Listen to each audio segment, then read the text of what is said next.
बोलो श्यावर रामचंद्र भगवान की जय।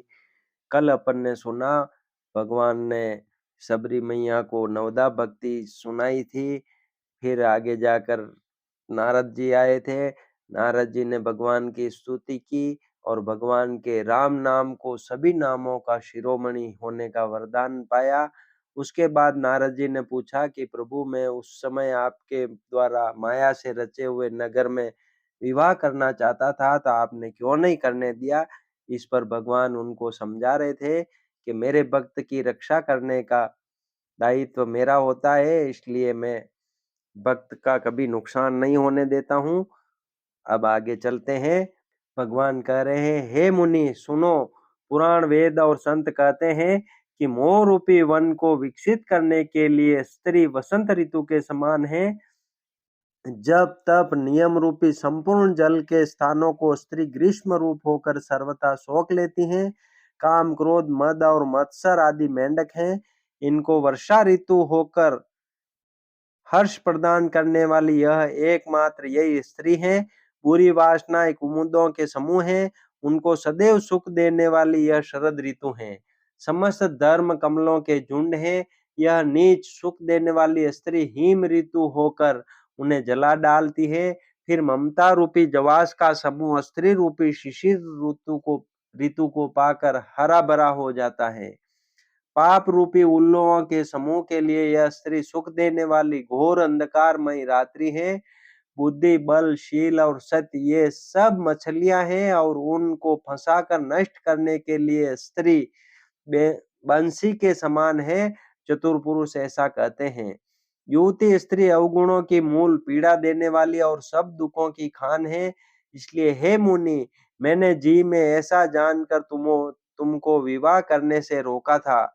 श्री रघुनाथ जी के सुंदर वचन सुनकर मुनि का शरीर पुलकित हो गया और नेत्र प्रेमाश्रुओं के जल से भर आए। वे मन ही मन कहने लगे, कहो तो किस प्रभु की ऐसी रीति है जिसका सेवक पर इतना ममत्व और प्रेम हो। जो मनुष्य ब्रह्म को त्याग कर ऐसे प्रभु को नहीं भजते, वे ज्ञान के कंगाल, दुर्बुद्धि और अभागे हैं। फिर नारद मुनि आदर सहित बोले, हे विज्ञान विशारद श्री राम जी सुनिए। हे रघुवीर, हे भव भय जन्म मरण के भय का नाश करने वाले मेरे नाथ, अब कृपा कर संतों के लक्षण कहिए। श्री राम जी ने कहा, हे मुनि सुनो, मैं संतों के गुणों को कहता हूँ जिनके कारण मैं उनके वश में रहता हूँ। वे संत काम क्रोध लोभ मोह मद और मत्सर इन 6 विकारों को जीते हुए पाप रहित कामना रहित निश्चल अकिंचन सर्वत्यागी बाहर भीतर से पवित्र सुख के धाम असीम ज्ञानवान इच्छा रहित मिताहारी सत्यनिष्ठ कवि विद्वान योगी सावधान दूसरों को मान देने वाले अभिमान रहित धैर्यवान धर्म के ज्ञान और आचरण में अत्यंत निपुण गुणों के घर संसार के दुखों से रहित और संदेहों से सर्वथा छूटे हुए होते हैं। मेरे चरण कमलों को छोड़कर उनको न देह ही प्रिय होती है न घर ही। कानों से अपने गुण सुनने में सकुचाते हैं। दूसरों के गुण सुनने से विशेष हर्षित होते हैं। सम और शीतल हैं। न्याय का कभी त्याग नहीं करते। सरल स्वभाव होते हैं और सभी से प्रेम रखते हैं। वे जप तप व्रत दम संयम और नियम में रत रहते हैं और गुरु गोविंद तथा ब्राह्मणों के चरणों में प्रेम रखते हैं। उनमें श्रद्धा क्षमा मैत्री दया मुदिता और मेरे चरणों में निष्कपट प्रेम होता है तथा वैराग्य विवेक विनय विज्ञान और वेद पुराण का यथार्थ ज्ञान रहता है। वे दम्भ अभिमान और मद कभी नहीं करते और भूलकर भी कुमार्ग पर पैर नहीं रखते। सदा मेरी लीलाओं को गाते सुनते हैं और बिना ही कारण दूसरों के हित में लगे रहने वाले होते हैं। हे मुनि सुनो, संतों के जितने गुण हैं उनको सरस्वती और वेद भी नहीं कह सकते, शेष और शारदा भी नहीं कह सकते। यह सुनते ही नारद जी ने श्री राम जी के चरण कमल पकड़ लिए।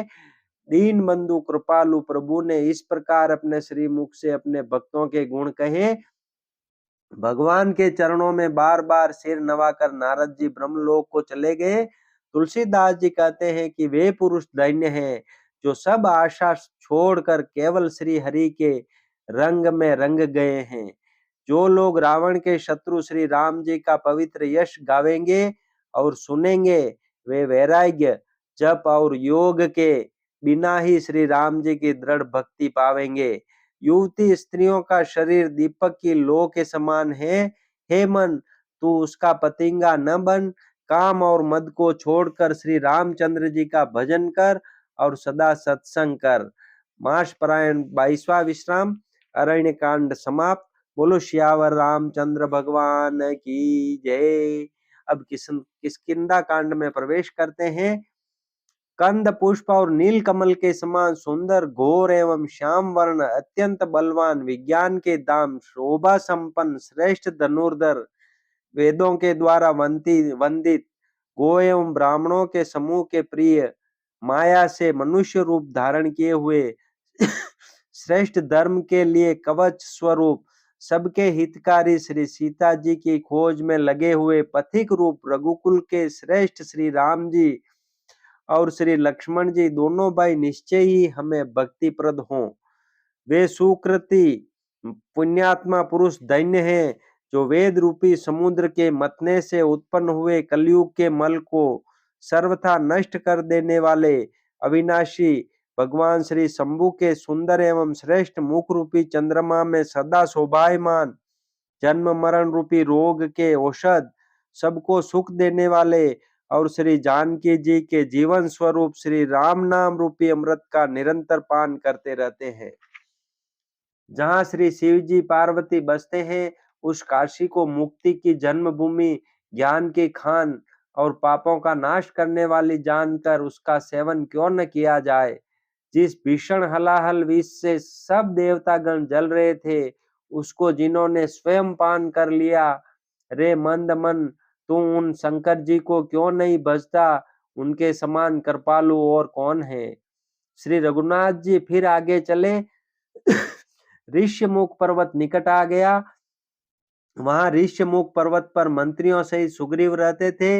अतुलनीय बल की सीमा श्री रामचंद्र जी और लक्ष्मण जी को आते देखकर सुग्रीव अत्यंत भयभीत होकर बोले, हे हनुमान, सुनो, ये दोनों पुरुष बल और रूप के निदान हैं। तुम ब्रह्मचारी का रूप धारण करके जाकर देखो। अपने हृदय में उनकी यथार्थ बात जानकर मुझे इशारे से समझाकर कह देना। यदि वे मन के मलिन बाली के भेजे हुए हों, तो मैं तुरंत ही इस पर्वत को छोड़कर भाग जाऊं। यह सुनकर हनुमान जी ब्राह्मण का रूप धरकर वहां गए और मस्तक नवाकर इस प्रकार पूछने लगे, हे वीर, सांवले और गोरे शरीर वाले आप कौन हैं, जो क्षत्रिय के रूप में वन में फिर रहे हैं? हे स्वामी, कठोर भूमि पर कोमल चरणों से चलने वाले आप किस कारण वन में विचर रहे हैं? मन को हरण करने वाले आपके सुंदर कोमल अंग हैं और आप वन के दुसह, धूप और वायु को सह रहे हैं। क्या आप ब्रह्मा, विष्णु, महेश, इन तीन देवताओं में से कोई हैं, या आप दोनों नर और नारायण हैं, अथवा आप जगत के मूल कारण और संपूर्ण लोकों के स्वामी स्वयं भगवान हैं, जिन्होंने लोगों को भवसागर से पार उतारने तथा पृथ्वी का भार नष्ट करने के लिए मनुष्य रूप में अवतार लिया है।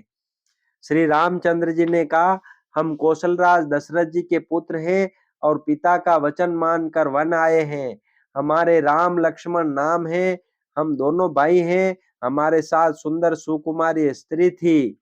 यहाँ वन में राक्षस ने मेरी पत्नी जानकी को हर लिया। हे ब्राह्मण, हम उसे ही खोजते फिरते हैं। हमने तो अपना परिचय कह सुनाया। अब हे ब्राह्मण, अपनी कथा समझा कर कहिए। प्रभु को पहचान कर हनुमान जी उनके चरण पकड़कर पृथ्वी पर गिर पड़े। उन्होंने साष्टांग दंडवत प्रणाम किया। शिव जी कहते हैं, हे पार्वती, वह सुख वर्णन नहीं किया जा सकता। शरीर पुलकित है, मुख से वचन नहीं निकलता। वे प्रभु के सुंदर वेश की रचना देख रहे हैं। फिर धीरज धर कर स्तुति की। अपने नाथ को पहचान लेने से हृदय में हर्ष हो रहा है। फिर हनुमान जी ने कहा, हे स्वामी, मैंने जो पूछा वह मेरा पूछना तो न्याय था। वर्षों बाद आपको देखा, वह भी तपस्वी के वेश में, और मेरी वानरी बुद्धि, इससे मैं तो आपको पहचान न सका। और अपनी परिस्थिति के अनुसार मैंने आपसे पूछा, परंतु आप मनुष्य की तरह कैसे पूछ रहे हैं? मैं तो आपकी माया के वश भूला फिरता हूँ, इसी से मैंने अपने स्वामी आपको नहीं पहचाना। एक तो मैं यूं ही मंद हूँ, दूसरे मोह के वश हूँ, तीसरे हृदय का कुटिल और अज्ञान हूँ। फिर हे दीनबंधु भगवान, प्रभु आपने तो मुझे भुला दिया। हे नाथ, यद्यपि मुझ में बहुत से अवगुण हैं, तथापि सेवक स्वामी की विस्मृति में न पड़े, आप उसे न भूल जाएं। हे नाथ, जीव आपकी माया से मोहित है, वह आप ही की कृपा से निस्तार पा सकता है। उस पर हे रघुवीर, मैं आपकी दुआई शपथ करके कहता हूँ कि मैं भजन साधन कुछ नहीं जानता। सेवक स्वामी के और पुत्र माता के भरोसे निश्चिंत रहता है। प्रभु को सेवक का पालन पोषण करते ही बनता है, करना ही पड़ता है।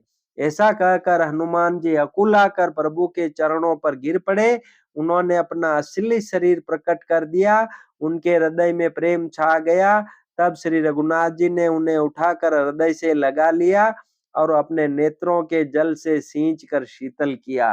फिर कहा, हे कपि, सुनो, मन में ग्लानि मत मानना, मन छोटा न करना। तुम मुझे लक्ष्मण से भी दूने प्रिय हो। सब कोई मुझे समदर्शी कहते हैं। मेरे लिए न कोई प्रिय है न अप्रिय, पर मुझको सेवक प्रिय है, क्योंकि वह अनन्य गति होता है। मुझे छोड़कर उसको कोई दूसरा सहारा नहीं होता। और हे हनुमान, अनन्य वही है जिसकी ऐसी बुद्धि कभी नहीं टलती कि मैं सेवक हूँ और यह चराचर जड़ चेतन जगत मेरे स्वामी भगवान का रूप है। स्वामी को अनुकूल देखकर पवन कुमार हनुमान जी के हृदय में हर्ष छा गया और उनके सब दुख जाते रहे। उन्होंने कहा, हे नाथ, इस पर्वत पर वानरराज सुग्रीव रहता है, वह आपका दास है। हे नाथ, उससे मित्रता कीजिए और उसे दीन जानकर निर्भय कर दीजिए। वह सीता जी की खोज करावेगा और जहां तहां करोड़ों वानरों को भेजेगा। इस प्रकार सब बातें समझाकर हनुमान जी ने श्री राम लक्ष्मण दोनों जनों को पीठ पर चढ़ा लिया। जब सुग्रीव ने श्री रामचंद्र जी को देखा तो अपने जन्म को अत्यंत धन्य समझा। सुग्रीव चरणों में मस्तक नवाकर आदर सहित मिले। श्री रघुनाथ जी भी छोटे भाई सहित उनसे गले लगकर मिले। सुग्रीव मन में इस प्रकार सोच रहे हैं कि हे विधाता, क्या ये मुझसे प्रीति करेंगे? तब हनुमान जी ने दोनों ओर की सब कथा सुनाकर अग्नि को साक्षी देकर परस्पर दृढ़ करके प्रीति जोड़ दी, अर्थात अग्नि की साक्षी देकर प्रतिज्ञा पूर्वक उनकी मैत्री करवा दी। दोनों ने हृदय से प्रीति की, कुछ भी अंतर नहीं रखा। तब लक्ष्मण जी ने श्री रामचंद्र जी का सारा इतिहास कहा। सुग्रीव ने नेत्रों में जल भरकर कहा, हे नाथ, मिथिलेश कुमारी जानकी जी मिल जाएगी। मैं एक बार यहाँ मंत्रियों के साथ बैठा हुआ कुछ विचार कर रहा था, तब मैंने पराये शत्रु के वश में पड़ी बहुत विलाप करती हुई सीता जी को आकाश मार्ग से जाते देखा था। हमें देखकर उन्होंने राम राम हाँ राम पुकार कर वस्त्र गिरा दिया था। श्री राम जी ने उसे मांगा, तब सुग्रीव ने तुरंत ही दे दिया। वस्त्र को हृदय से लगाकर श्री रामचंद्र जी ने बहुत ही सोच किया। सुग्रीव ने कहा, हे रघुवीर, सुनिए, सोच छोड़ दीजिए और मन में धीरज लाइए। मैं सब प्रकार से आपकी सेवा करूंगा, जिस उपाय से जानकी जी आकर आपको मिले। कृपा के समुद्र और बल की सीमा श्री राम जी सखा सुग्रीव के वचन सुनकर हर्षित हुए और बोले, हे सुग्रीव, मुझे बताओ, तुम वन में किस कारण रहते हो? अब इसमें आज अपन ये देखते हैं कि हनुमान जी और श्री रामचंद्र जी की मुलाकात हुई, तो हनुमान जी ने कितनी विनती की और कितने विनम्र होके भगवान से बात की कि मैं पूजा जब तब कुछ नहीं जानता हूँ, मेरे जैसा नीच कोई नहीं है। बहुत विनम्र भाव से बात की। तो इससे, जबकि हनुमान जी भगवान के परम भक्त हैं, तो अपने को भी मतलब यूं है कि पूजा पाठ कुछ भी करते हैं तो मन में ऐसा नहीं लाना चाहिए कि मैं इतनी पूजा पाठ करता हूँ, इतना करता हूँ। कुछ नहीं, अपने करने से कुछ नहीं होगा। कल्याण तो अपना भगवान की कृपा से ही होगा। बस भगवान की शरण हो जाओ और बार-बार पुकारो, हे नाथ कृपा करो। आपकी कृपा से ही मेरा कल्याण होगा।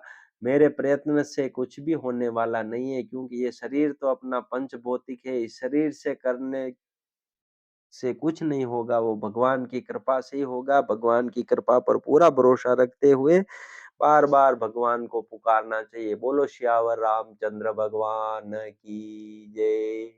श्री राम जय राम, जय जय राम। श्री राम जय राम, जय जय राम। श्री राम जय राम, जय जय राम। श्री राम जय राम, जय जय राम।